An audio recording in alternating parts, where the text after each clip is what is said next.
تو یہ گستاخ کا ان کا ہتھیار پرانا ہے. ان کے جو اعلیٰ حضرت تھے نا، ان کا بھی یہی ایک ہتھیار تھا جس کے ذریعے انہوں نے دنیا پہ رول کیا.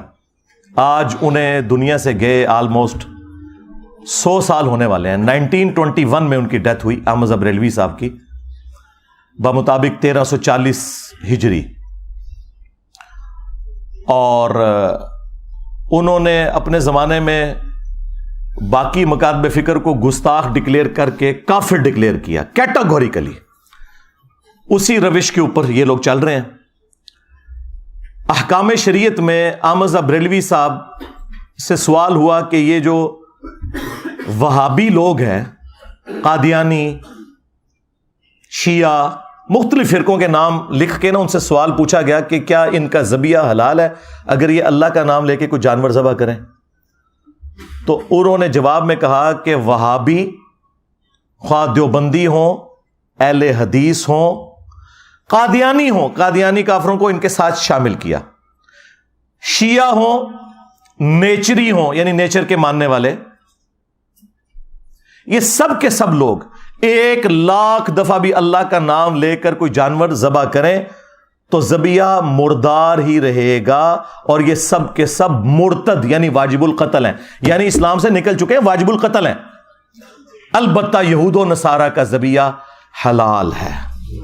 ہائے میں صدقے منو کہندے نے یہود و نصارہ دا ایجنٹ، اوئے تہاڈا وڈا باقی سارے فرقے نو یہود و نصارہ تو بدتر سمجھدا سی، دسو ایجنٹ کون ہے؟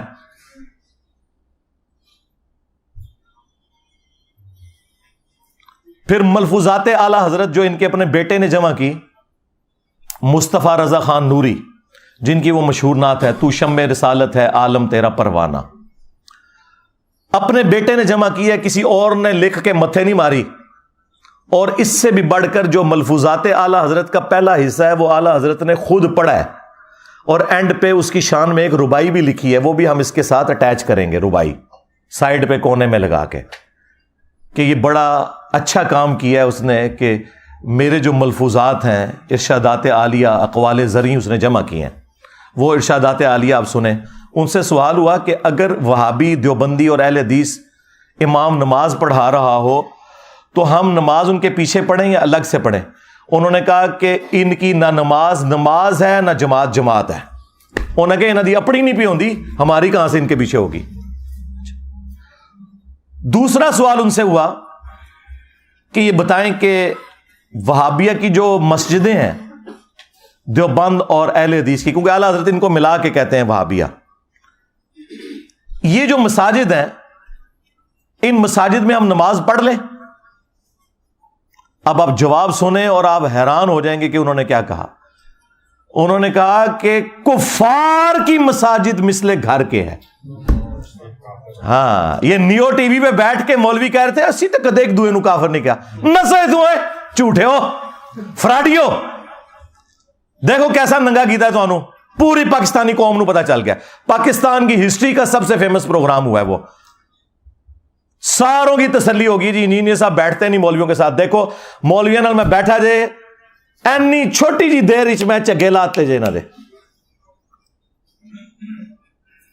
کفار کی مسجد مثل گھر کے ہے. اللہ کہتے ہیں جس طرح عام گھر ہے نا، اس طرح کفار کی مسجد.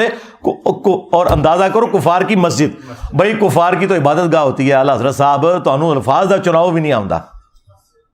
کفار کی کون سی مسجد ہوتی ہے؟ مثل گھر کے ہے، یعنی جس طرح گھر میں نماز ہو جاتی ہے نا مجبوراً، بس اس طرح بہرحال ان کو آپ مسجد کے طور پہ نہیں ان کو ٹریٹ کریں گے. تیسرا پوچھا گیا ان کی اذان. اب اذان کی کیا حیثیت رہ جانی؟ تو انہوں نے کہا ان کی اذان بھی نماز اور جماعت کی طرح باطل ہے، البتہ جب اللہ کا نام آئے یا رسول اللہ کا نام آئے صلی اللہ علیہ وآلہ وسلم تو آپ عز وجل و صلی اللہ علیہ وآلہ وسلم کہہ لیں، بس اس سے زیادہ اذان کا بھی جواب دینے کی ضرورت نہیں ہے.